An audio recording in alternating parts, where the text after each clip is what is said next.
Members, good morning. We have a quorum. It's the appointed time. I call to order the meeting of the panel on Manpower. Welcome to the meeting, everyone. Item 1 on the agenda. Since the last meeting, the Secretariat has issued one information paper, and that comes with the agenda circulated to members. Please note.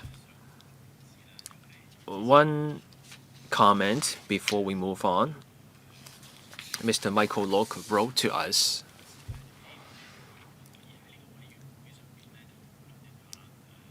He would like to have a discussion about the latest position about imported workers and protection for the lawful rights of imported labor. I talked to members. We would like the government to discuss this matter too. So Dr. Frankie Ngan and I talked to the Labor and Welfare Bureau.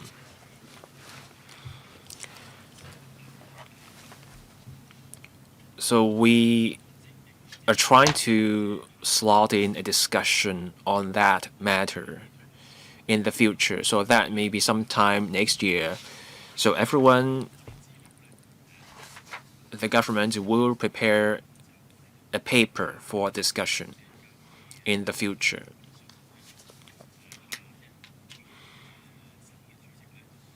I believe the new chairman for the next legislative session will follow up on this matter. Now let's get to the items today. Review of the coverage of the ex gratia payment of severance payment under the protection of wages on Insolvency Fund. Let's now invite the officials to join us. This matter is a legislative proposal, so non-panel members are also invited to join us for the discussion. Joining us for this session are Mr. Ho Kai-ming, Under Secretary for Labor and Welfare, Mr. Raymond Ho, Deputy Commissioner for Labor, Mr. Simon Lee, Assistant Commissioner for Labor, and Ms. Jessie Lam, Senior Labor Officer, also from the LDA. We welcome the officials joining us. So let's first invite the Undersecretary to walk us through the paper. Members who would like to speak, please press the Request to Speak button now. Thank you, Chairman. Chairman, we're here to brief members on the coverage of ex gratia payment for severance pay under the PWIF. Now, the protection of wages on Insolvency Fund is there to offer a safety net for workers affected by employers who go bust. So the PWIF will cover wages in arrears, wages in lieu of notice, severance payment, and pay for untaken annual leave. The PWIF is funded by the annual levies from business registration. Each year, that levy is $150. The PWIF saw a massive increase in the ceilings in June 2022. So for the severance pay, the coverage will be the first $50,000 plus half of the remainder, but that went up to $100,000 to half of the remainder in 2022. Our current proposal will take that further. Now, at the last adjustment, the full coverage rate went up from 57% to 78%. As the offsetting mechanism will be gone, some employers may not be able to pay the severance pay once that mechanism is gone. So the government looked into the matter. Now the proposal is to raise the level of ex gratia payment for severance pay. And this is part of the initiatives under the 2024 policy address. The Labor Department and the PWIF Board has completed the review on this matter. Now, raising the payment for the severance pay to different levels at $150,000 or $180,000, the full coverage ratio will go up to 77% and 83%, respectively. The Labor Advisory Board discussed the matter and unanimously supported our current proposal, and this is raising the ex gratia payment from $100,000, the first $100,000 and half of the remainder, to $200,000 and half of the remainder.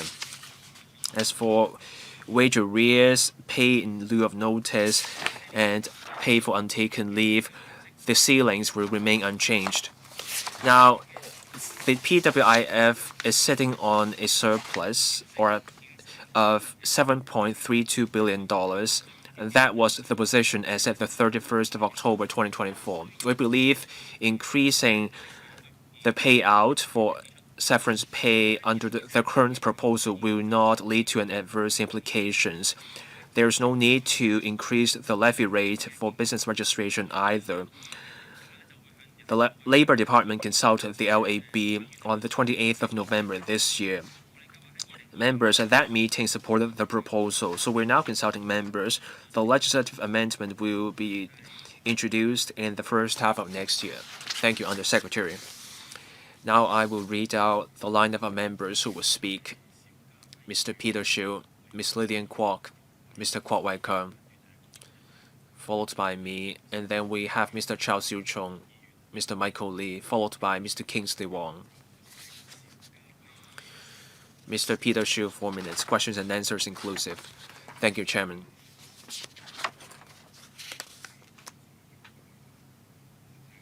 So this proposal is about increasing the payout under the protection of wages on Insolvency Fund for severance pay.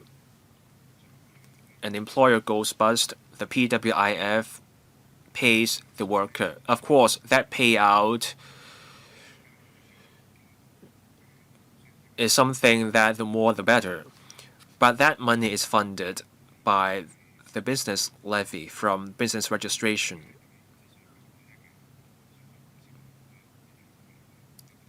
In principle, we all want to help the workers affected. Now, the offsetting mechanism under the MPF mechanism for severance pay and long-term pay will be gone. But then there are unscrupulous businesses. They fold, and there will be an impact. Now the PWIF is sitting on $7 billion. Has the government assessed whether the money with the PWIF will run out? Under Secretary, Mr. Raymond Ho.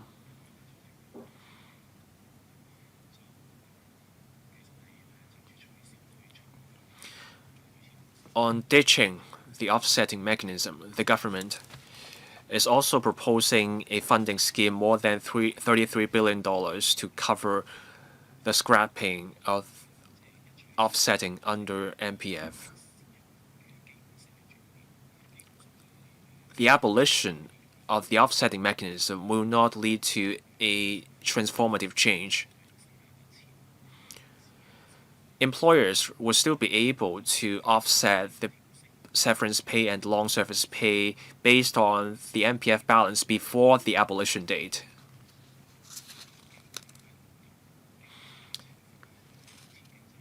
We have considered different economic scenarios in the future. We assess those scenarios before coming to this proposal. The PWIF is in a robust position. It will be able to cope with this adjustment in the severance pay payout we're proposing. Mr. Peter Shiu. We have heard about this $30 billion.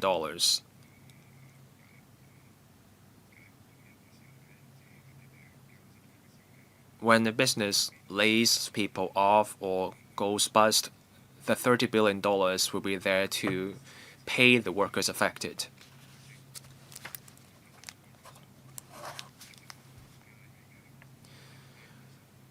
With the MPF, something is different. the employer pays the employees' contributions. We do the math, it's 10%. Many companies will be able to access the funding.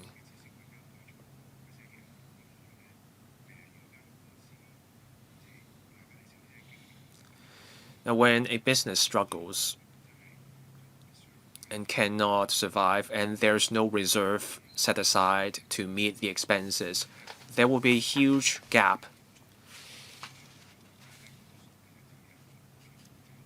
When this business goes bust, the PWIF will have to foot the bill, so that would be a major change from before. So we have to wish ourselves luck.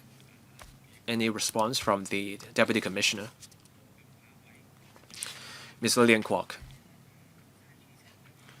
Thank you, Chairman. This proposal is there to protect grassrooters. I have questions about something in the paper. There are 576 complaints. 96 cases went through dispute resolution, and then the matter got resolved. 61% of the cases were referred to the Labor Relations Division, or the cases went to the Employment or Small Claims Tribunal. When the case reaches the court,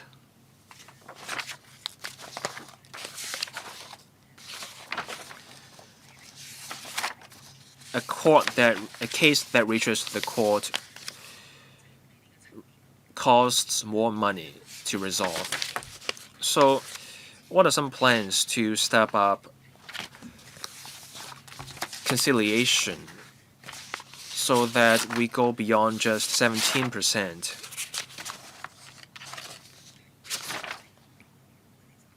So have we looked at overseas examples when something similar happens overseas? Are there things we can learn from overseas experience to help us resolve our local problems? Deputy Commissioner. The member referred to point 5. Paragraph 5 here refers members to Annex 1. It's about the progress report, about conciliation progress report. Which paper is the member referring to? Point 5 in which paper?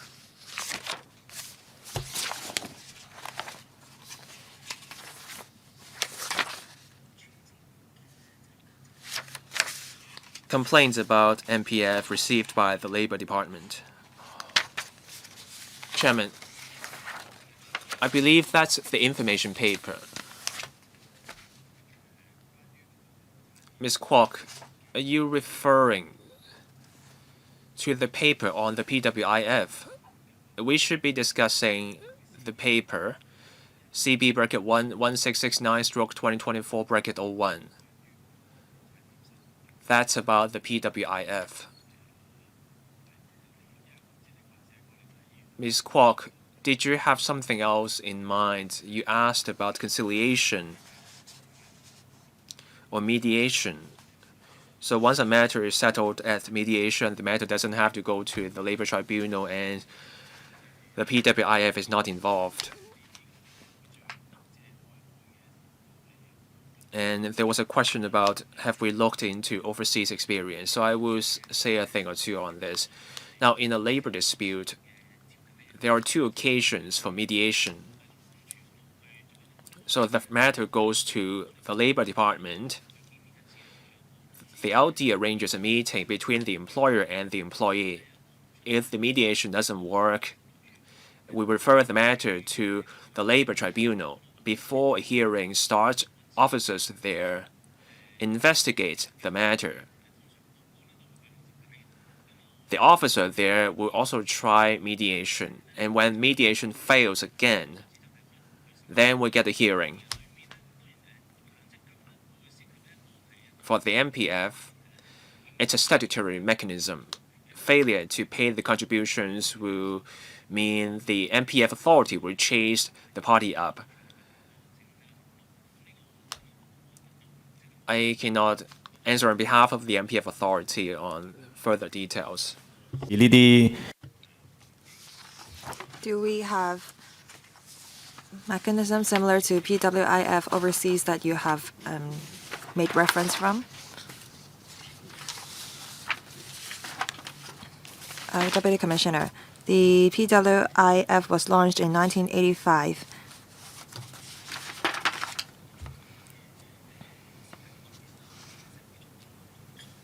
Over the changes in society and the years, we make adjustment in accordance with the actual circumstances. Thank you. Deputy Commissioner. Next, Mr. Kwok Wai-kan. Thank you, Chairman. First of all, I'd like to commend the Labor Department for assisting staff of gym that closed down. Although the staff is still waited for severance pay for quite some time, the department helped the frontline officer and followed up on the cases for them. I commend them for that. Regarding this paper, I have two questions.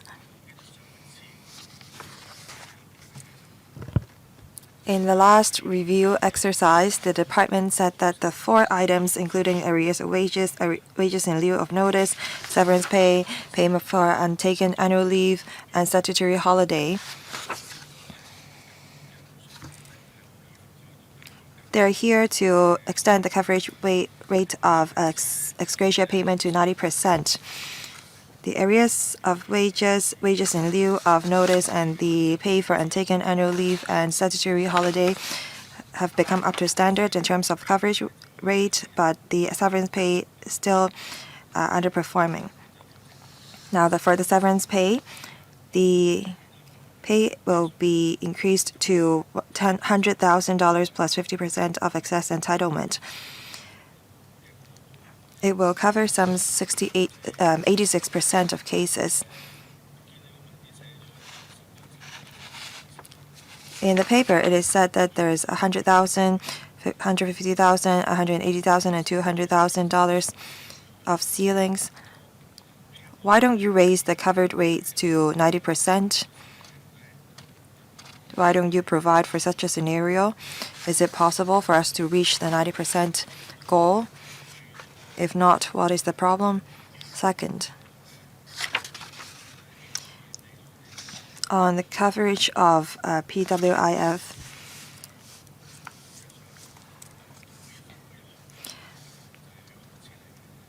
all these money in lieu are the result of the blood and sweat of the people. Some employers don't contribute to the MPF account of their employees, and after the business is closed down, the business is subject to liability of various forms, and the employees have their severance pay in default also. Are we going to offer these employees ex gratia payment?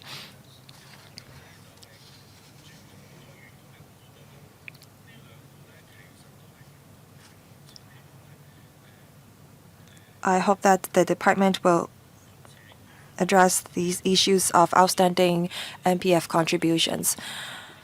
Secretary, thank you for your appreciation. Our frontline officers help the employers and employees in resolving disputes. Perhaps I ask Mr. Lee to address the first question. Thank you. The goal of the PWIF is to provide a safety net for the employees when the business closed down. The PWIF cover or provide financial assistance to employees. We aren't able to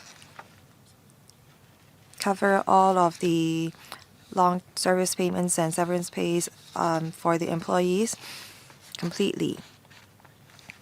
The proposal of the review is that the severance pay, the ex gratia payment on severance pay will increase to $200,000 plus 50% of entitlement, the covered rate or the fully covered rate is now 86%.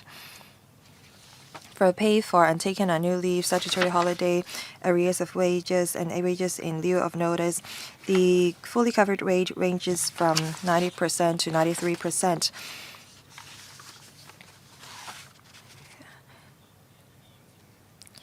The abolition of the MPF offsetting scheme will give pressure to the severance payment to be forked out by the PWIF. So we don't propose to raise the ceiling of severance pay ex gratia payment any further. Chairman, let me supplement. Regarding the MPF issue, if the employer take 5% from the employee's salary and do not contribute to their account, then they will be liable. For the 5% that is responsible for by the employers, as this is not a requirement under the ordinance, we may have to invoke another piece of legislation in order to handle such a situation. But the relevant ordinance is not covered in this agenda item. I hope that when you review the entire proposal, you will look into it. So please consider. At 9 a.m., I have another meeting. So I will put a very simple question, and then Dr. Ngam and you will chair this meeting on my behalf. I have a few questions. For this ex gratia payment of severance pay, it was said last year that because there's an abolition of MPF offsetting scheme, there used to be a designated savings account, and it was later abolished. It seems that the two are not really interrelated.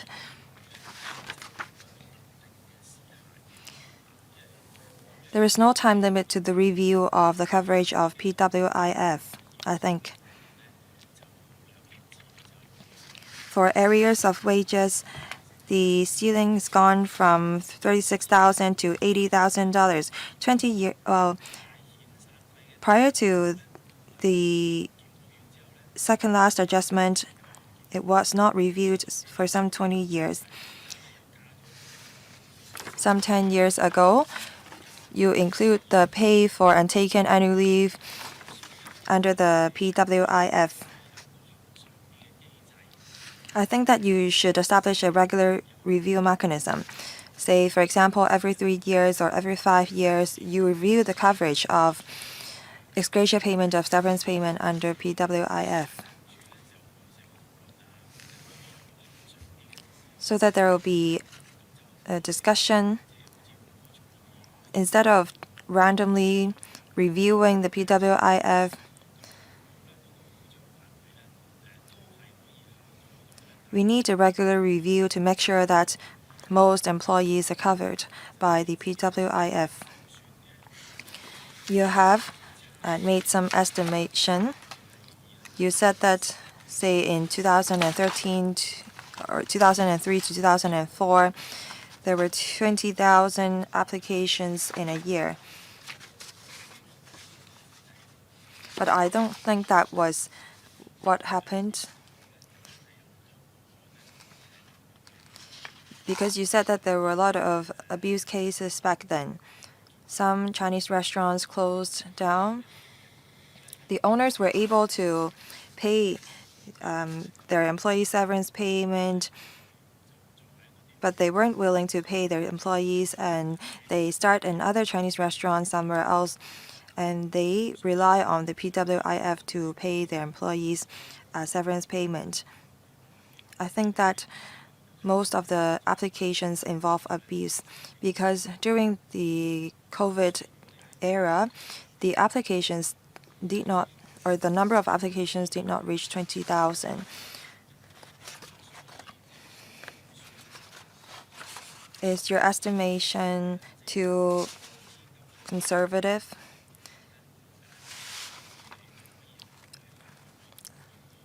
I think that you should make reference to Mr. Kotwaikan's suggestion. I think that we should also cover employers' contribution of MPF. Say after, well, even if you cover $100 million of the 5% contribution, that will only amount to $5 million. If the PWIF finance is robust, maybe you should also cover MPF contribution. 2 questions. Thank you for your suggestion. We'll think about that. As for the review of the PWIF, we have to look at the business environment and the usage of the fund.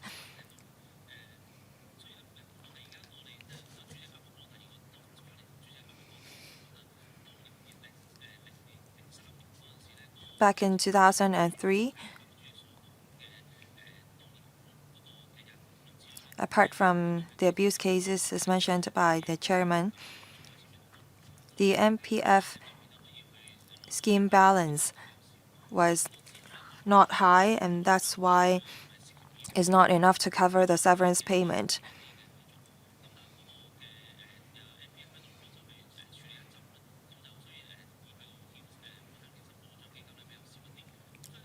That's why the PWIF balance dropped. We will review the usage of the fund regularly and the overall business environment in Hong Kong. It would be the best if employers don't close down the business so that PWIF won't have to be used. Thank you. Next, Mr. Cha Chiu-chung. Thank you, Chairman. I support the proposal of the Labor Department to raise the maximum amount of ex gratia payment on severance payment payable. The fund was launched in 1985 and has been very effective, especially during the economic downturn when there are a lot of business that became insolvent, and it tided a lot of employees over difficult times. After being in operation for so many years, we see that the finance of the PWIF is very robust. The Secretary said that PWIF is here to protect this basic safety net, and the fully covered rate should not reach 100%. Why can't it be? Why do you set the goal at 90% instead of 100%? I'd like to talk about severance payment. Severance payment is the wages of the people. People earn wages to put food on their table. Once employers become insolvent or go bankrupt, then employees won't be able to earn a wages. It said that last year there were 500 cases of wages in default that amount to $80,000. So more than 500 employees don't get their wages in full. Shouldn't we offer more support to employees? We have some $7 billion of fiscal deficit. The MPF contributions, or the business levy is just $150, and there was exemption for some 2 years. I think that there is conditions for us to offer more protection.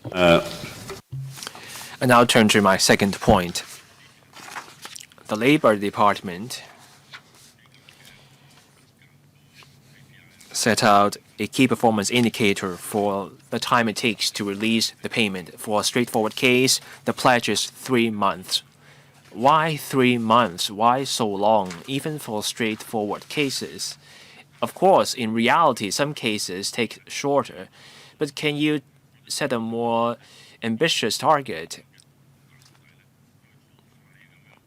for people, for workers who are owed their wages. In straightforward cases, can we release the payment in a month? Undersecretary. Thank you.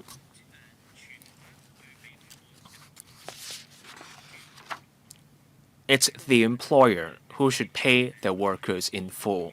This is the responsibility of employers.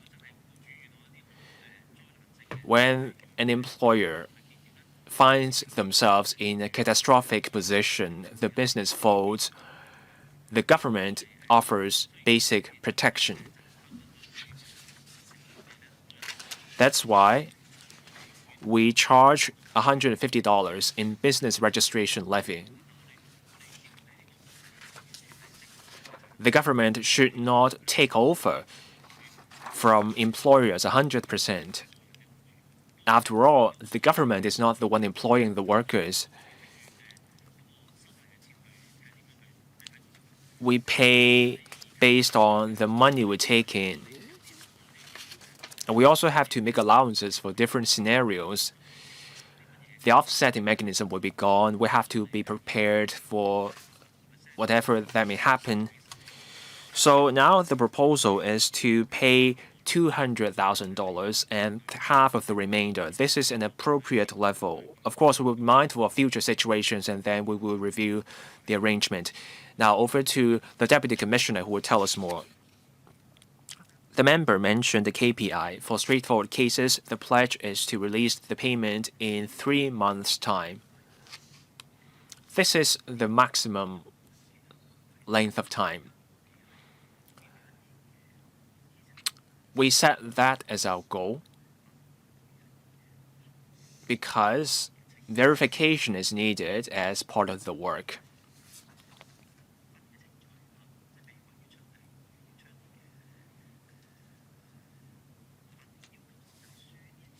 Now, there are statutory steps to go through, such as a payment certificate. But we work as fast as we can.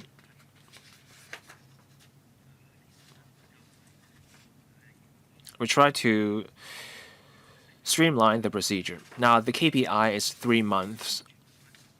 We have met this target in our cases, but that is not to say we take 3 months in every case. For straightforward cases, there are cases where the payment is released in 1 month's time. Within 2 months, 60% of cases met that level. We do want to get cases resolved as fast as we can. Mr. Michael Lee. The Liberal Party represents small, medium, and micro businesses. But these businesses are very much on the same side as workers. Some employers transfer their businesses or stop operating. The PWIF offers workers a safety net. That money is a lifesaver for workers who have to support their children or elderly family members. Can the PWIF pay a worker half the amount first and then pay the rest later? So when wages are in arrears, you have to go through a string of steps. You have to register with the LD and then you have to go through other steps. All those steps take time. But in urgent cases, the workers may have sick family members to look after, or they have children where the tuition fees fall due. So can the PWIF give some of that payment to workers up front? Put yourself in others' shoes. Take a more compassionate approach. You're paying anyway. Now, where possible, we would like to see faster processing in PWIF applications.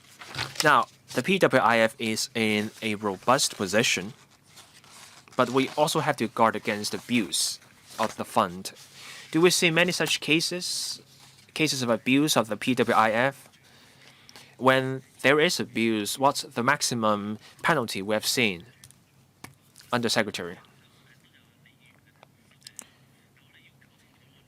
Thank you. This is the protection of wages on Insolvency Fund. Mr. Lee mentioned transfer of businesses. In that case, the PWIF should not apply. We call the fund the PWIF because insolvency is involved. Statutory procedures are involved. Before we can confirm it's a case of insolvency, we cannot release the payment. We have in-house lawyers working on the cases.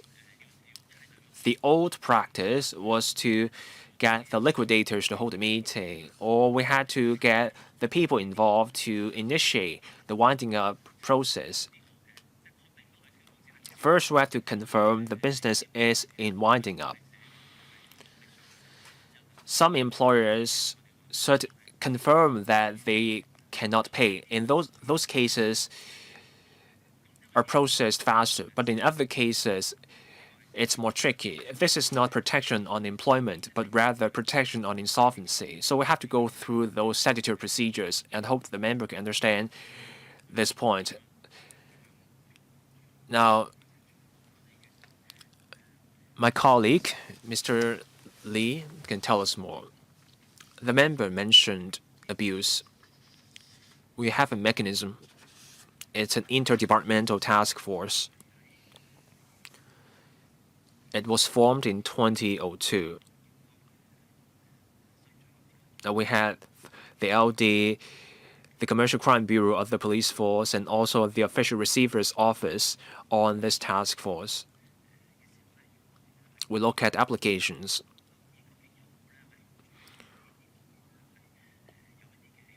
We look out for signs of fraud, illegal transfer of assets, or mismanagement. We investigate cases and then refer the cases to the police or the ORO.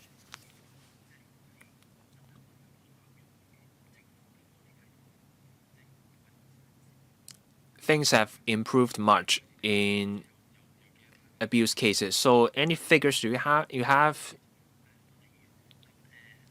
Do we see any changes in figures? We have looked at the cases.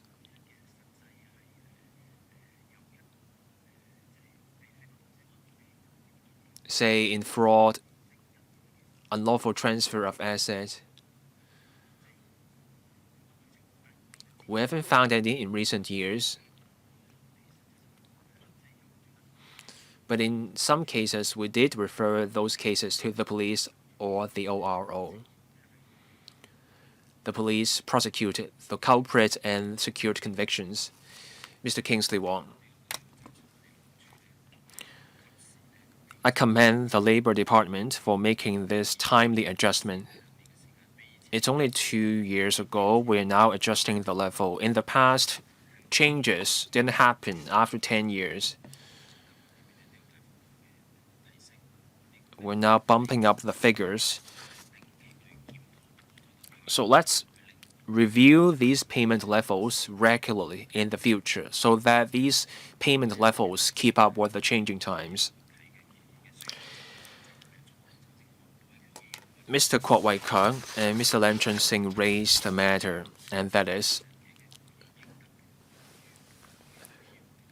the MPF contributions expected from employers. Failure to cover that is a major shortcoming of the system. So can we get the government to consider covering that as well? The government has a huge deficit, so it's time for the government to make good use of money. I'm looking at the revenue for the money coming in for the PWIF. Part of that is the interest. In 2023, $450 million RMB time deposit, and then there's another amount going into other forms of deposit. The infrastructure bond is undersubscribed. The airport authorities bond stood at 4.25%. That's higher than deposit. The PWIF is sitting on a huge surplus. Have we considered investing the PWIF in stable assets like the infrastructure bond or the airport authorities bond? Have we considered those ways of managing the PWIF? People accuse the labor sector of costing money, but we're also trying to help the government make money. So can the Undersecretary tell us about the investment strategy of the PWIF? We note Mr. Wong's point. We will take that point away and we will look into that. Now, on the second question, liquidity is also a factor. We have a rough idea of the expenditure each year, but then unforeseen situations can come up. Investment in bonds means it will take time to sell those bonds when money is needed. So liquidity is a priority. So let's see if my colleague has anything to add. How much are you generating through interest? What's the return level? Mr. Simon Lee. In 2023,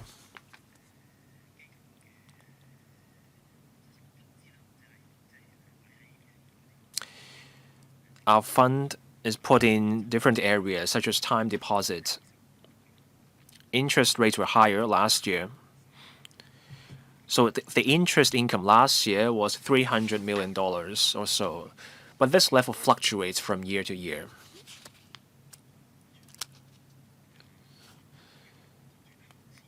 I thank Mr. Wong for his suggestion about investment. We will take this point away. Now we can take this point to the PWIF board for consideration, so we can look for investment products that come with low risk and steady income, such as the government's bonds. So we can take this point away for the PWIF board to further consider the idea. Now it's my turn to ask questions. I have a couple of questions, follow-up questions. First, it's about the abuse. We have an interdepartmental task force. Can we get some figures about cases of abuse? We heard that no cases were referred in recent years. So can you confirm that 0 case has been referred in recent years? How many cases have been referred by the LD? How many cases have been processed? How many cases reach the court?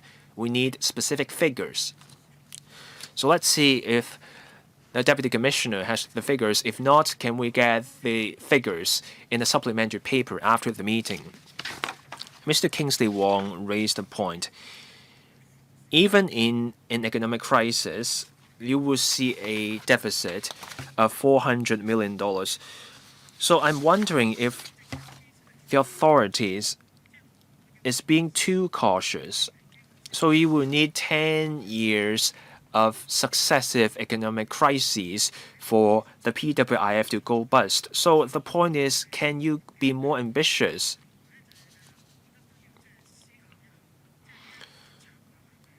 So we need to rethink whether we're being too cautious in the strategy. So any response in terms of figures? Now we will provide the figures after the meeting. We will also consider the suggestion from members. Members of the PWIF board can look into ways to make better use of the funds.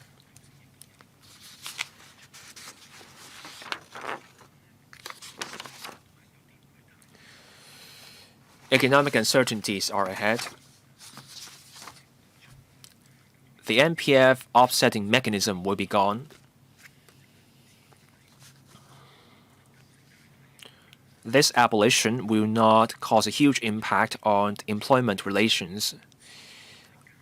After the abolition, we have to keep close tabs on the situation. After all, that is an unprecedented measure.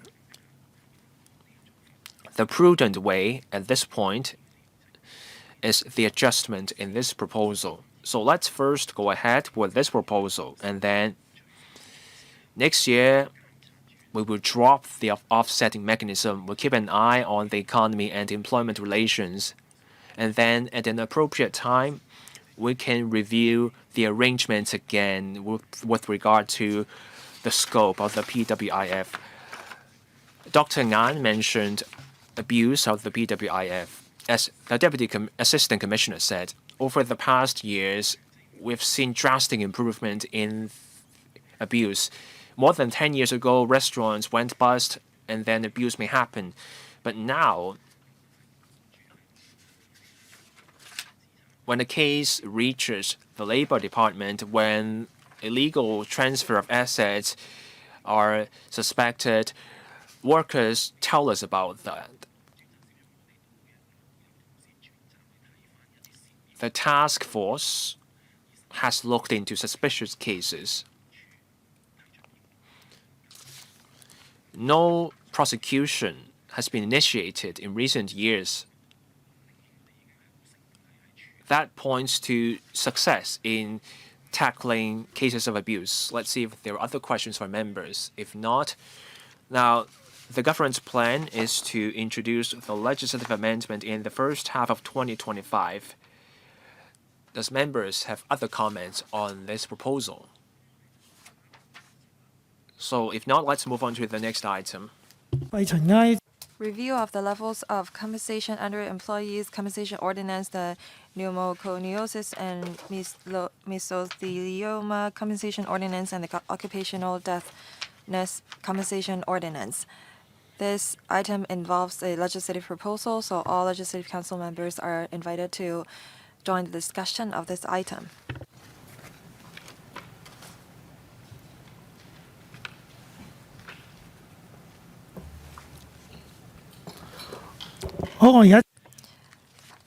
Mr. Ho Kai-meng, Undersecretary for Labor and Welfare, please brief us of the paper. Members, if you would like to speak, please press the button. Secretary. Thank you, Chairman. Good morning. We are here to brief members on the proposal to increase the amounts of a total of 18 compensation items under the Employees Compensation Ordinance, ECO, PMCO, and ODCO. Under ECO, PMCO, and ODCO, according to the established mechanism, the level of compensation are adjusted every 2 years. Out of the 18 compensation items, 15 will be adjusted according to established indicators of factors. 1 will be adjusted with reference to refined pre-existing indicator, and 2 will be adjusted with reference to relevant factors considered in the past. For the 7 items listed under paragraph 5, according to the cumulative rate of wage movement as reflected by the NWI in 2022-2023, it is 5.8%, so we propose to increase the level of compensation by 5.8% as well. As for the 6 items listed under paragraph 7, we propose to, in accordance with the cumulative rate of price movements reflected by CPIA in 2022-2023, raise the compensation level to by 4.5%. As for the 2 items listed under paragraphs 9 and 10, we'll make reference to the monthly wage and food allowance for foreign domestic helper and the benefits provided under the CSSA scheme to make the relevant adjustment. 1 compensation item proposed to be adjusted with reference to a refined pre-existing indicator. That is the item set out in paragraphs 11 to 16.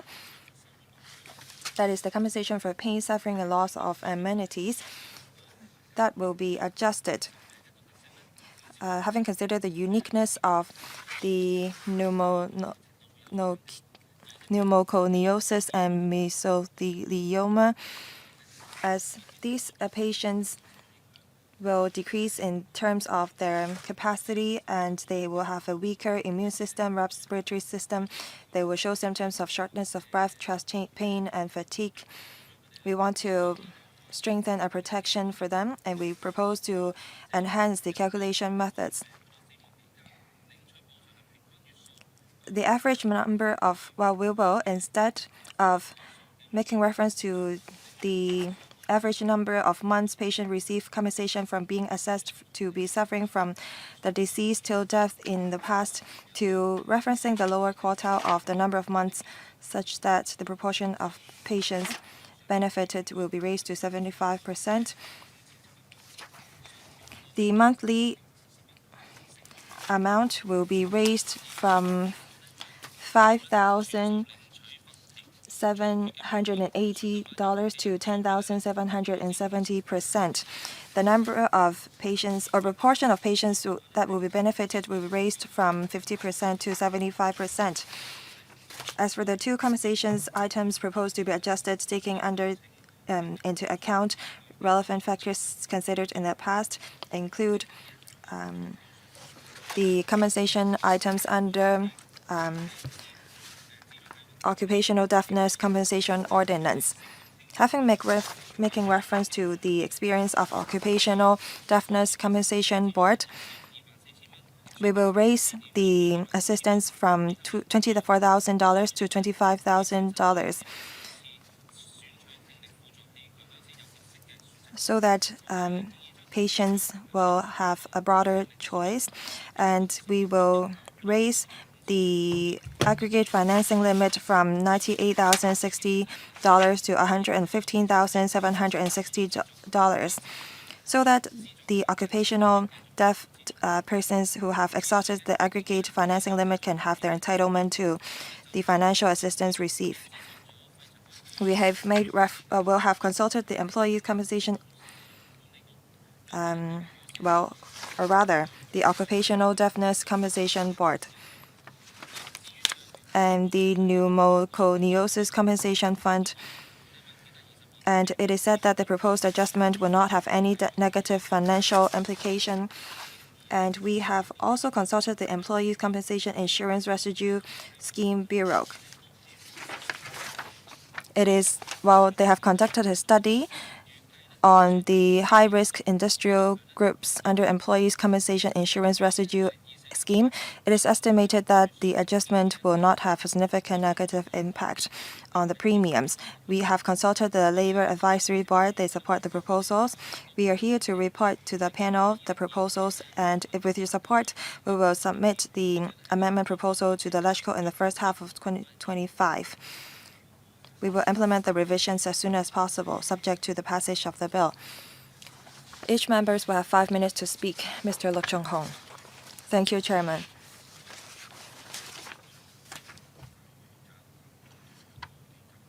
For the fund relating to pneumoconiosis and mesothelioma, with the enhancement of the OSH awareness, there have been less employees or workers that are suffering from these diseases.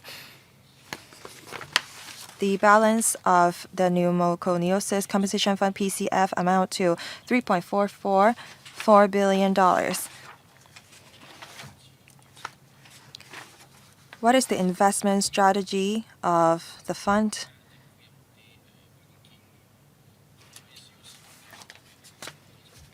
Does the administration have a robust and aggressive investment strategy? And the 2023 financial report has not been uploaded onto their website, and we are in 2024.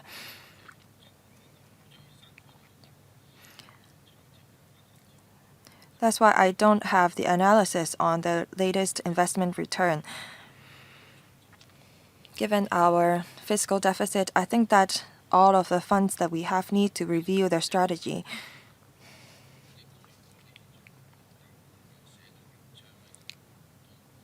The chairman of the FTU has written an article, and it is said that the payment is dispersed only after the responsibility is being delineated. Can we learn from the traffic accident fund so that we can tide the workers and their families over?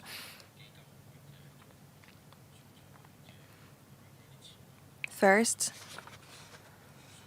I think that this is a solution for us to help the people in need quicker. Secretary, I will ask Mr. Lee to address the first question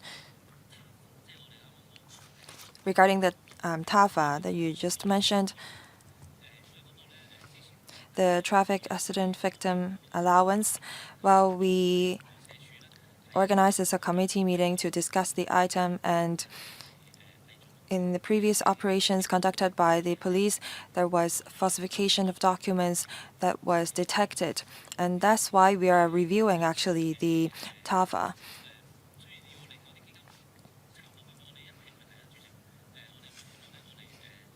We'll look at all of the funds together, and we will collect views from the LegCo members.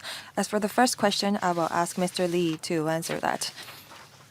Regarding the balance of Pneumoconiosis compensation fund, it is invested in different products.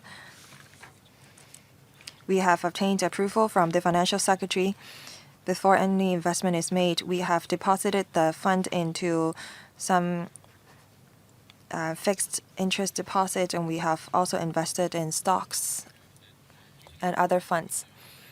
Chairman, I have a follow-up question. Mr. Ho Kai-ming, Undersecretary, said that they are reviewing the TAVA, the Traffic Accidents Victims Assistance Scheme. Scamming the administration is one thing. Reviewing is another thing.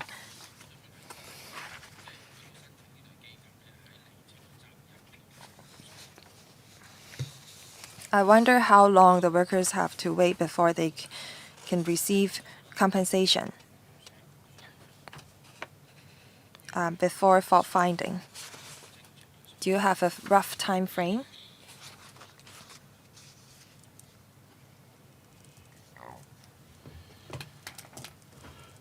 Thank you. For a question, for the application of Pneumoconiosis Compensation Fund, we, upon receipt of the application, we verify the situation. We look at their history of work, and we also have to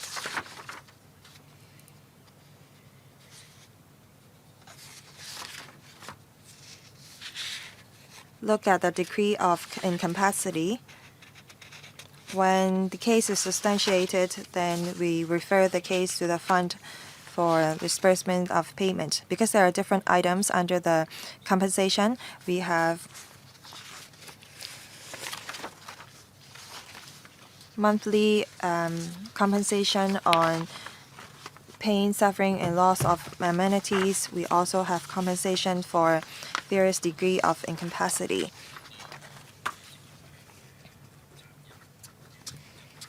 Is there any disputes on OSH fault-finding results? Is there any such cases? Assistant Commissioner, thank you. The disease itself is quite unique. Workers don't contract such disease at a specific time or location.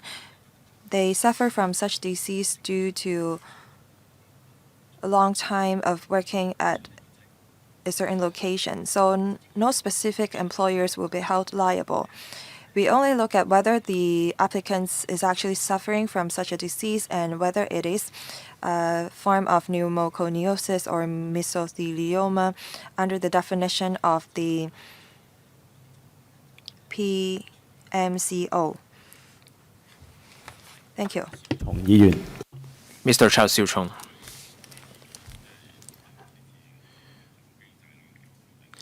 I support the increase in the compensation levels under these three ordinances. Now, especially for the compensation for pain, suffering, and loss of life amenities under the pneumoconiosis and mesothelioma compensation ordinance.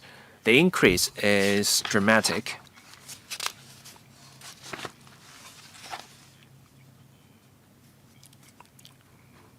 This increase will mean the 75% of the people will get the full compensation. I want to find out more about this. At the last item, we discussed the full coverage rate of the PWIF. The government proposed 90%. So now coming back here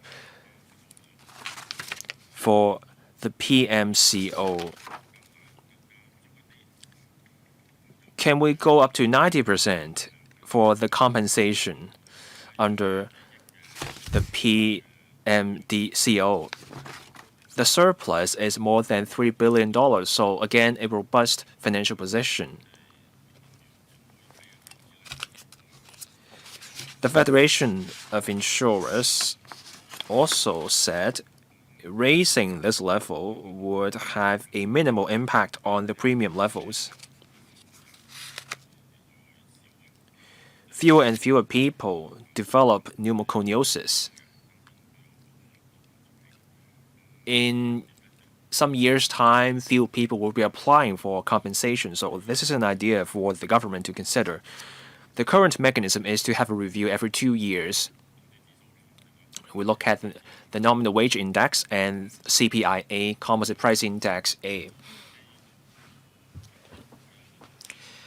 I served on the Labor Advisory Board for 8 years.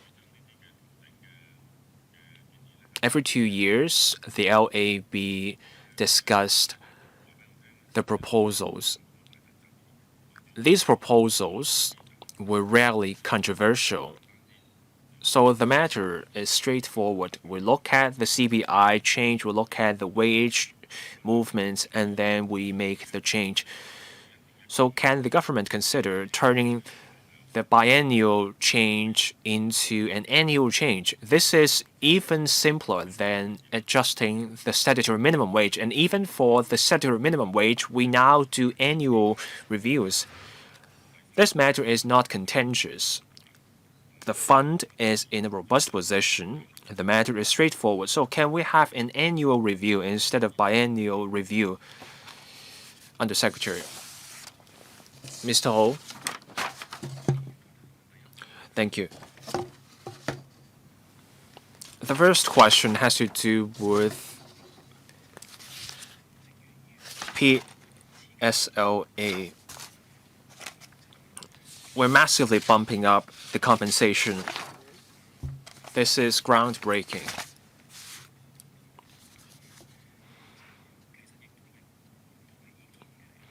We got divergent views. We received concerns about the implication, the impact on the fund. The money comes from a levy from construction works.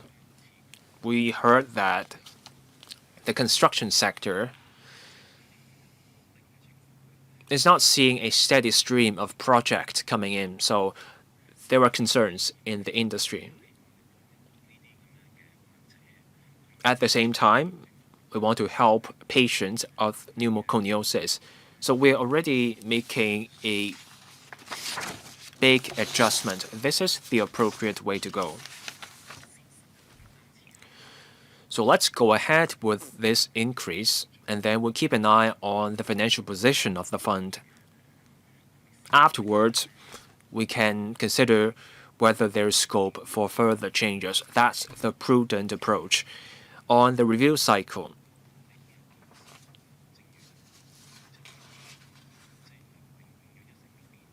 as Mr. Chow said, we can review our approach when appropriate.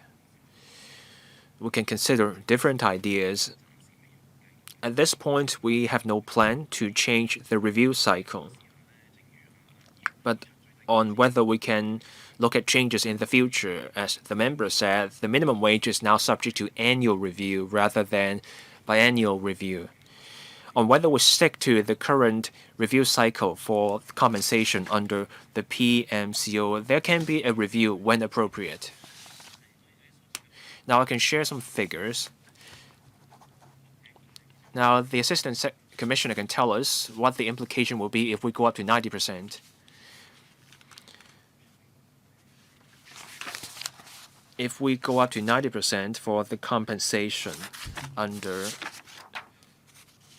the PMCO, if we go up, we're not taking the 25th percentile, but we take the 10th percentile instead.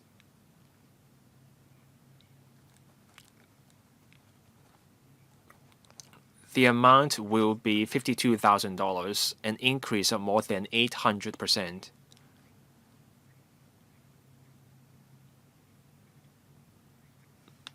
This has to do with the math works. Mr. Kwok Wai-kung. I have a similar question. So my first question is annual review for the compensation.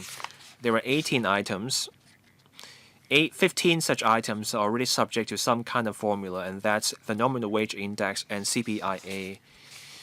Given that, we have what it takes to go for annual reviews. The Deputy Commissioner for Labor just told us they could consider this idea, but we urge you to move faster.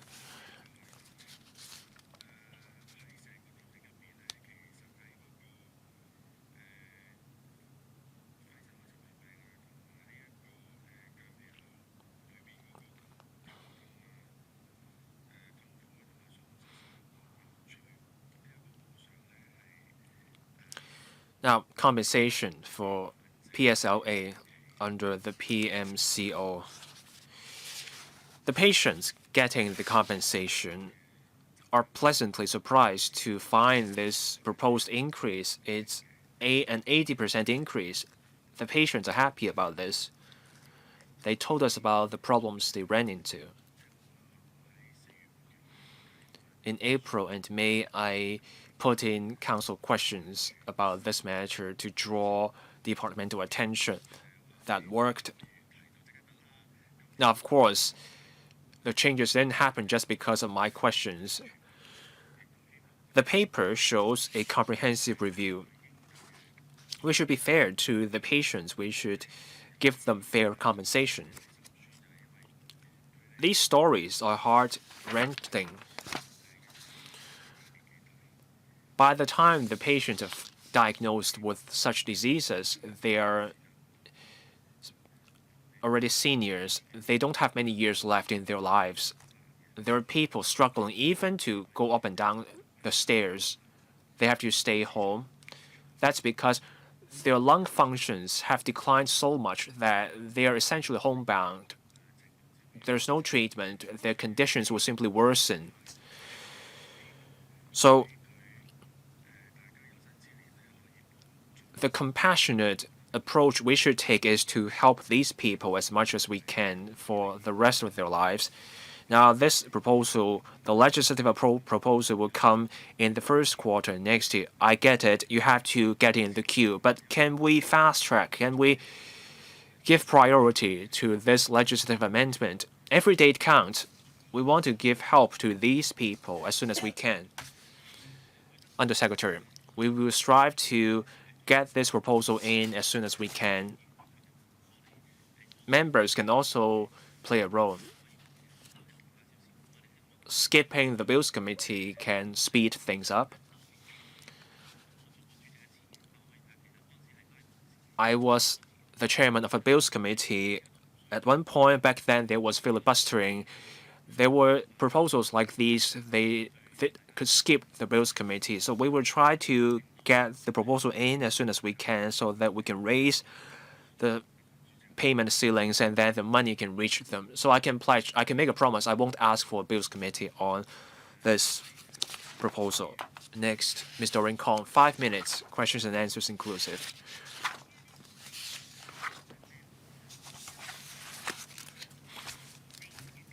As at September this year, the Pneumoconiosis and Mesothelioma Compensation Fund had a surplus of $3.444 billion. So we would consider expanding the scope of payment.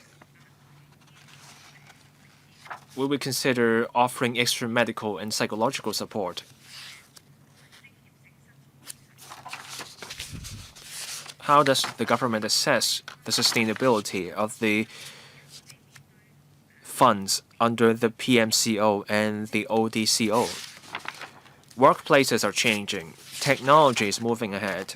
Will the government consider a full review of the scope of the Employees' Compensation Ordinance? Will there be regular update to the list of occupational diseases to take into account the new risks from emerging industries and new workplaces? Will we add mental health conditions to the list of occupational diseases? I looked at the Employees' Compensation Ordinance, Cap 282, was made a long time ago.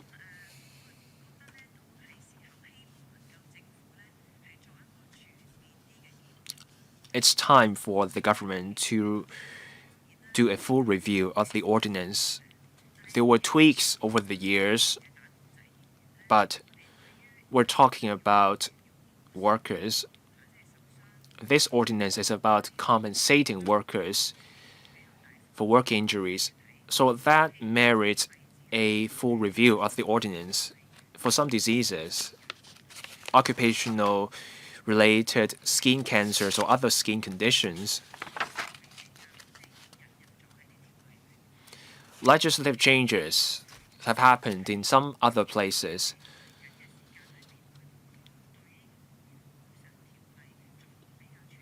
So can we do a full review of the ECO?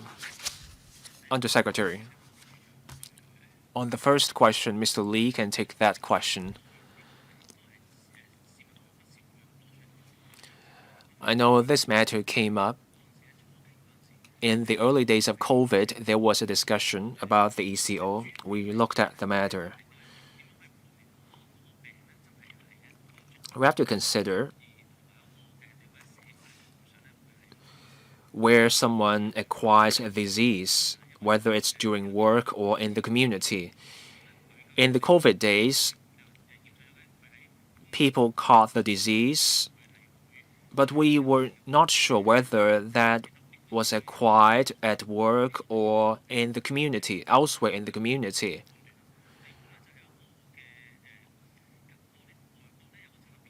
There's a difference between Hong Kong and other places.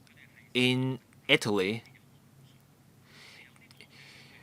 when a disease is on the list, compensation does not necessarily follow. But here in Hong Kong, when we put the disease on the list, people do get the compensation. So this means you cannot make an apple-to-apple comparison between the law in Hong Kong and those elsewhere. Here in Hong Kong, if a condition is on the list, compensation is guaranteed, but that's not the case elsewhere. We did a review during the COVID times, but because COVID was unique, we did not put that on the list. Now, as for skin cancer and skin conditions, we can have a look. And on the first question, Mr. Simon Lee can tell us more.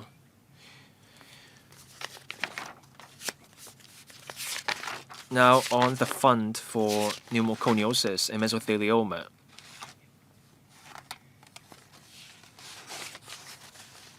we have stepped up protection.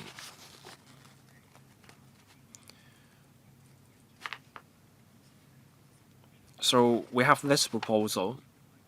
We propose a dramatic increase in compensation for PSLA. On support for patients, there's not just the money. The fund also covers other matters. We also review the coverage of medical gear. 2 or 3 years ago,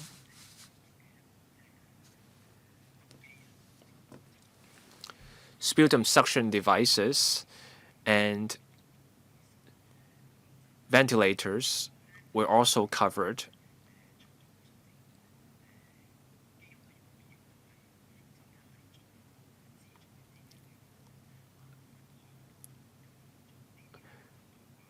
the fund also covered prevention. So construction workers may catch the disease, and for patients, there's follow-up support and rehabilitation. The fund will cover those activities. This means working with different bodies in organizing these events to help patients. Next, Mr. Kenneth Leung. Thank you, Chairman. After the COVID pandemic, were there any workers that suffer loss of lung functions as a result contracting the pneumoconiosis? Are we going to enhance our compensation for this group of workers? Mr. Lee.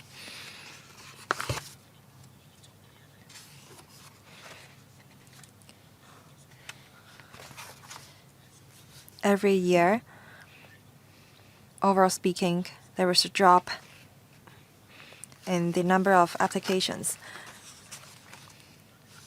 But as there is a latent period to this disease, the number fluctuates from year to year. In 2023, there were 98 cases, and in 2022, there were 103 cases, so there was a drop. Next, Mr. Dennis Leung. Thank you, Chairman. I have some comments on the adjustment mechanism.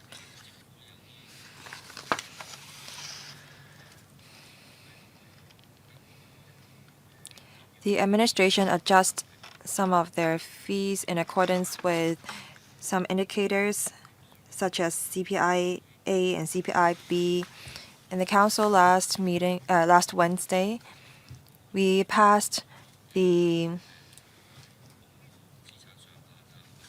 resolution on legal aid, and the adjustment was made in accordance with the indicators and index that I just mentioned. Compensation is very important for workers that suffer from OSH-related diseases.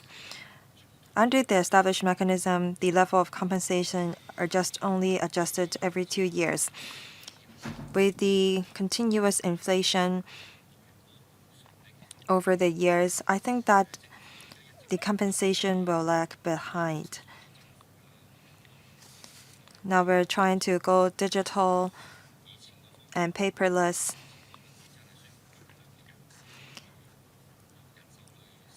Previously, you may rely on manual collection of data and analysis. So reviewing the level every 2 years was reasonable. But under the new era, the administration tried to become a digital government. Just by pressing a button, you'll be able to consolidate and collect all the information. You can perhaps process a single application in a single day. So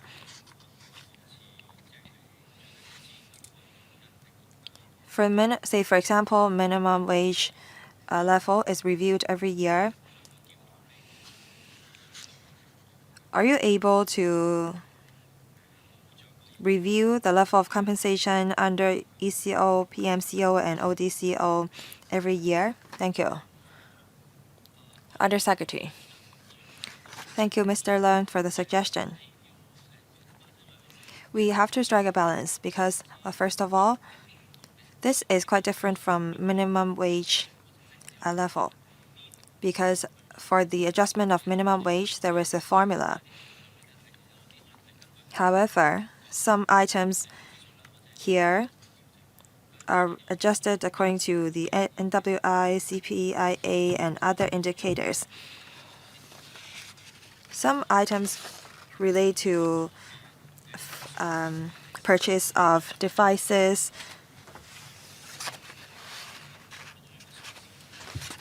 So we have to collect the data first and submit the bill into the LegCo for legislative amendment.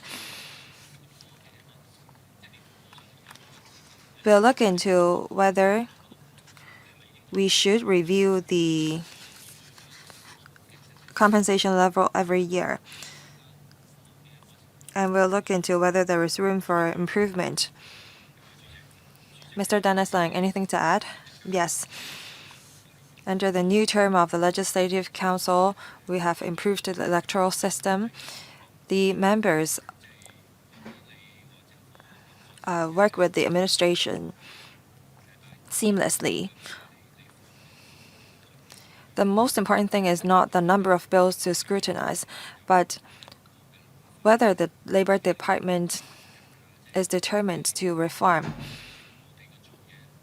You should not look at our workload before tabling any bill or adjusting any mechanism. The more important thing is if the Labor Department thinks that is necessary to review the level of compensation every year or more often. We need the level of compensation to keep up with the time and enhance protection to our workers. Undersecretary, anything to add? We'll review that after the meeting. Thank you. Last is my turn to speak. First on the PMCO and the compensation for pain, suffering, and loss of amenities. You're raising the compensation very substantially. I support it because by that we'll be able to better protect and support the patients. You enhance the compensation to cover also the caregivers. I'm sure that Undersecretary is well aware of this. The social and welfare sector is very much concerned about the carers. These patients may have reached the terminal stage of their illness. The pressure put on the carers is significant. As this fund is so robust, will you consider offering subsidy to caregivers? Maybe you can give a $3,000 subsidy per month to the carers, as there are only 1,000 applicants for the Pneumoconiosis compensation fund. Maybe the subsidy for carers per year will amount to only a few $1,000,000. Over the years, the income exceed expenditure under the PCF. Some years ago, we only have some $200 million, and now we have $3.444 billion.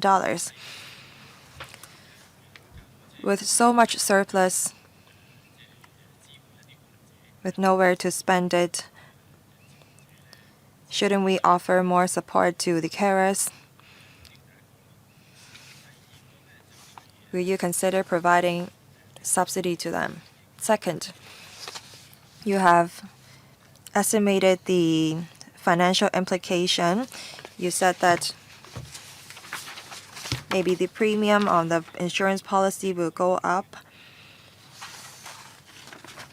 Will the premium of insurance policies for high-risk insurance or industry group be more significant than other industry groups?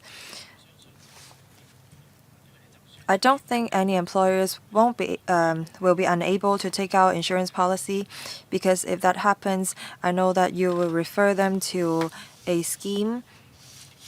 The premium of that employees' compensation insurance residue scheme may be more expensive in terms of premium, but I wonder if employers of high-risk industry groups will try to have their employees become employed on a self-employment basis. Will there be a substantial increase in insurance premium? That's my second question. Third,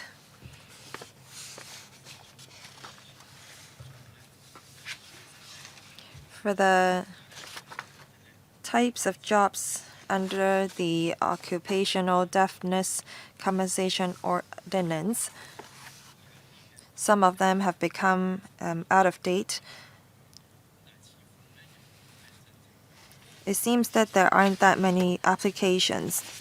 Say employees working in mahjong schools, DJ players at discos, they are high-risk workers. Why aren't there that many applications from these people? Some of them may not suffer from hearing loss, that's why they don't make the application. I wonder why there aren't that many applications. Is it because there have been sufficient protection for employees, or is it because the workers aren't aware of such a compensation available? 3 questions. Thank you. Chairman, on subsidy for carers, as I mentioned in my opening remarks,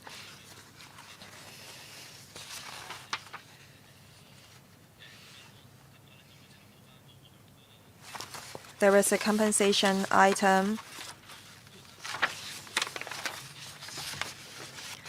that is adjusted in accordance to the allowance of the foreign domestic helper, and that allow the workers to hire foreign domestic helpers to help them. All employees must take out labor insurance. If not, they will violate the laws. Will employers ask their employees to claim that they're self-employed in order not to take out insurance policy for them? Well, there is a series of indicators under the definition of being employed. Not taking out insurance policy for employees is against the law. Please only go to work after you are sure that you are covered by insurance. For the 3rd question, I will ask the Deputy Commissioner to take that. For the deafness or occupational deafness compensation ordinance, a number of high-risk occupations are set out, and we have included 4 extra occupations under the list.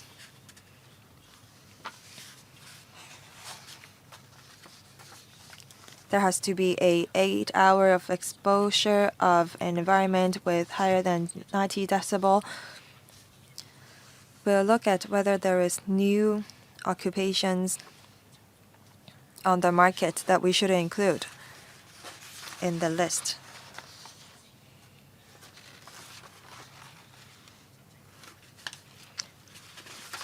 We'll look at why applications for some occupations are low. Of course, you don't want many applications. Maybe the employers are protecting their employees better. And actually, the OSH Council has been promoting the compensation fund and the OSH awareness of people working in high-risk environment. We'll look at the situation.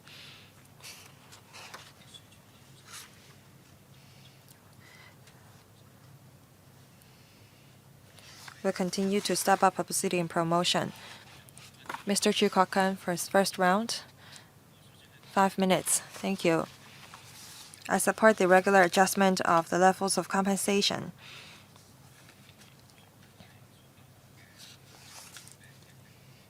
But the administration have not improved the definition of OSH disease under ECO.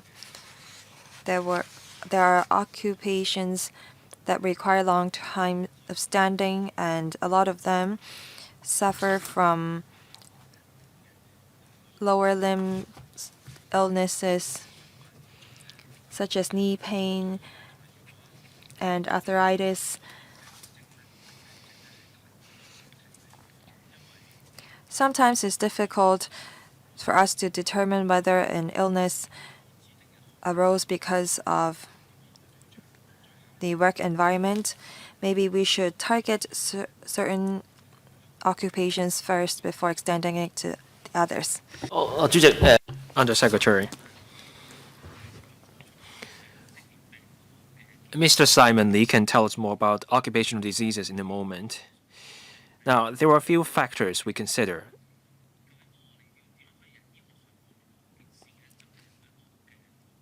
We first have to be sure that a certain condition arises because of the work. That step matters because an occupational disease leads to compensation. That is not always true elsewhere. Now, for a teacher, they may have to stand for long hours, and that may lead to impairment to the lower limbs. Whether that counts as an occupational disease, we have to look into that. There are many moving parts, so we have to look into this. And we'll look at the situation, but we do review the situation from time to time. Any follow-up from Mr. Chu? Speaking for the second round, our two members, we have time left. Let's do 3 minutes per member. Mr. Rincon. Thank you.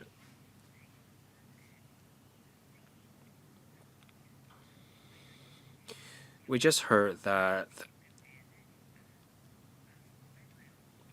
the Undersecretary would be open to changes to the list of occupational diseases. The Undersecretary said he was open to this idea. I welcome that.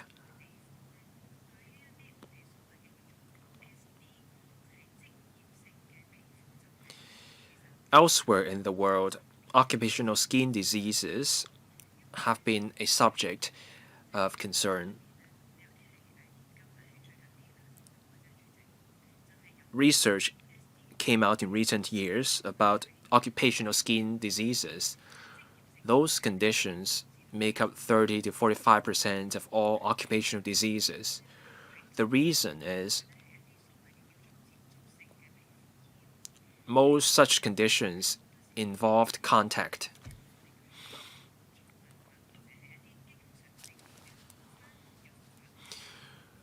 There's often much on and off for these conditions. Such skin diseases involving contact cause huge distress for the people. Skin diseases can be very traumatizing.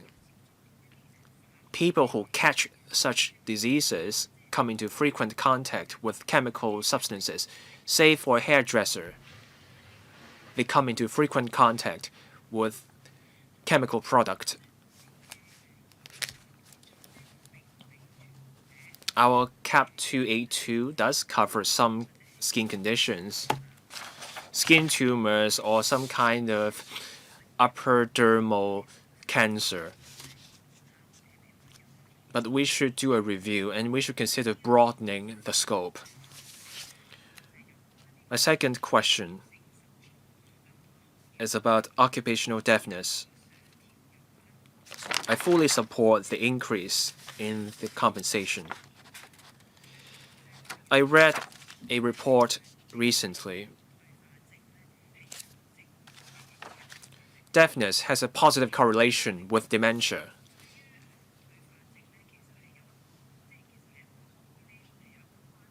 There's correlation between hearing impairment and dementia.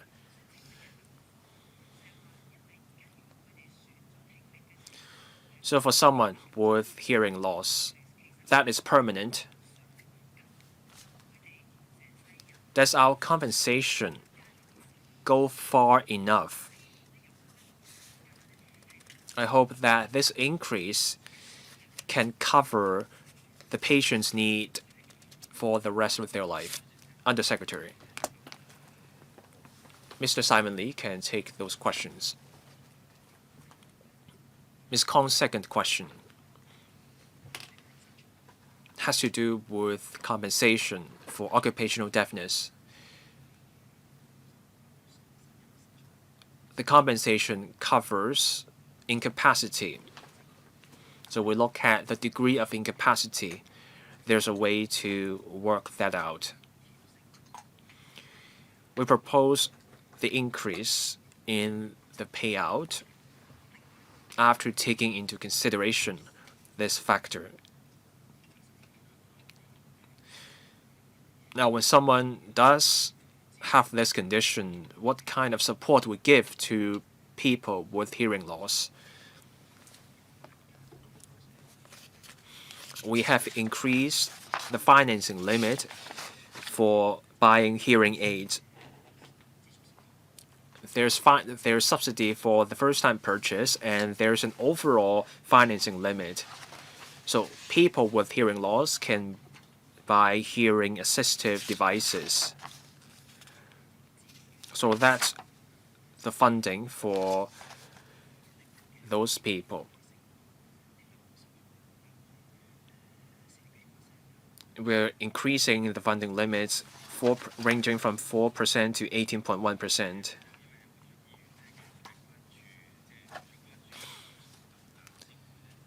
Members' concerns have to do with more than the dollar sign. Members also asked about the situation with occupational diseases. So when we discuss compensation in the future, I know the Labor Department has experts in occupational diseases. Can we get those experts who are doctors? Can we get them involved? There are people suffering impairment to their lower limbs because of work, but members want to find out more about those diseases. So that's for something for the government to consider. Mr. Kwok Wai Kang. Paragraph 19.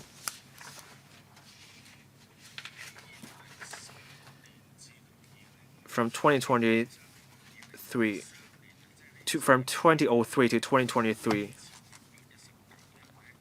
2,119 people applied for financial assistance for hearing assistive devices.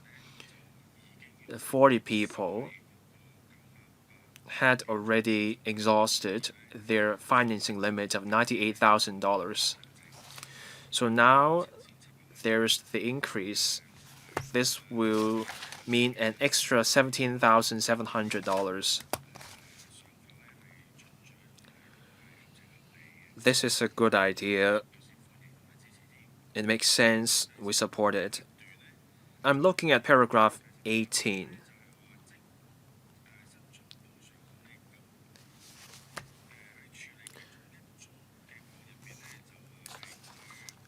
The ODCB, in handling one case, it involved the first time HAD application. The amount exceeded $24,000, but only by a slight margin. So we're now proposing an increase to $25,000.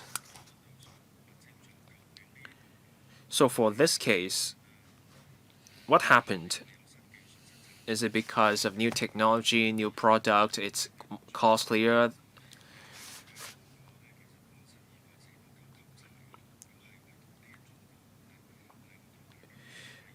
There was just one case, and this case went beyond the limit. And people may wonder why so ambitious in paragraph 19 but so conservative in paragraph 18. Will there be new technology and people will go above the new limit, $25,000 in the future? So why not go further in raising the financing limit for first-time purchases of hearing aids? Mr. Simon Lee.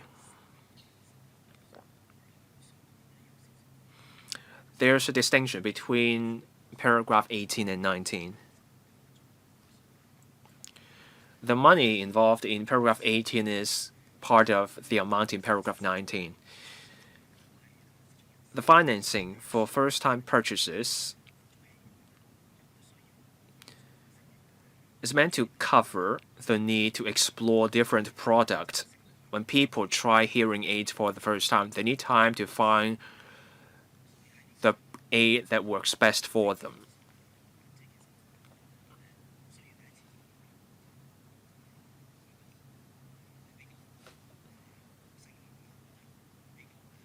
When people use hearing aids for the first time, they may not need the best product.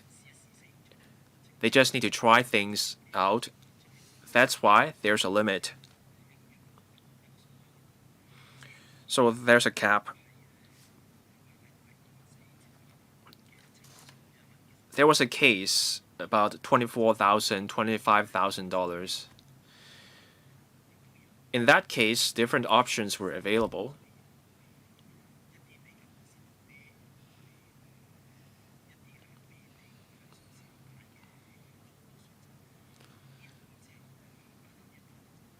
In that case, the person went above the limit.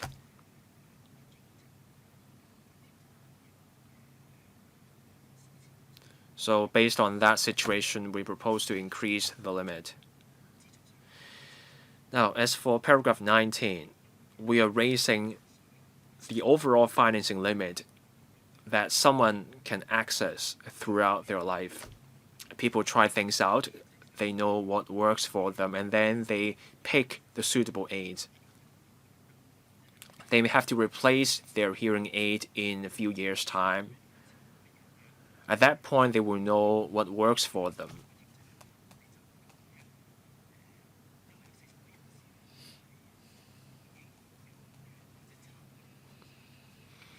"40 people have already exhausted or approaching the limit of the funding. Once they go beyond that, they have to pay out of their own pocket. That's why in paragraph 19, we go further in raising the financing limit." Chairman.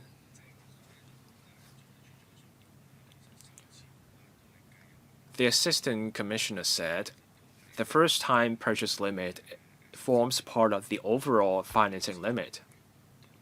So the applicant can access the funding all the same. Can we remove the cap on the first-time purchase? That person uses the aid. They can make their own choices. So why do we put in place a cap on the first-time purchase? Why have this rule? Can we drop this cap on the first-time purchase? Assistant Commissioner. As I said, we have the cap on the first-time purchase because when people buy the hearing aid for the first time, they cannot tell what works best. So there is a cap on the financing. We want people to go for the most practical choice. People have to try.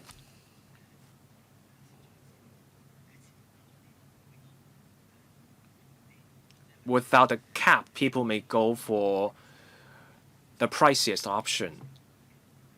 But later on, it turns out that aid doesn't work all that well, and they exhaust their limit quickly.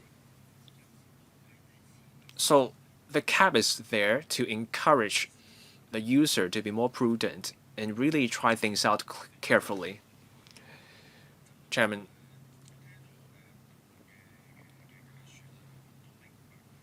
I've heard the departmental explanation. I get the point.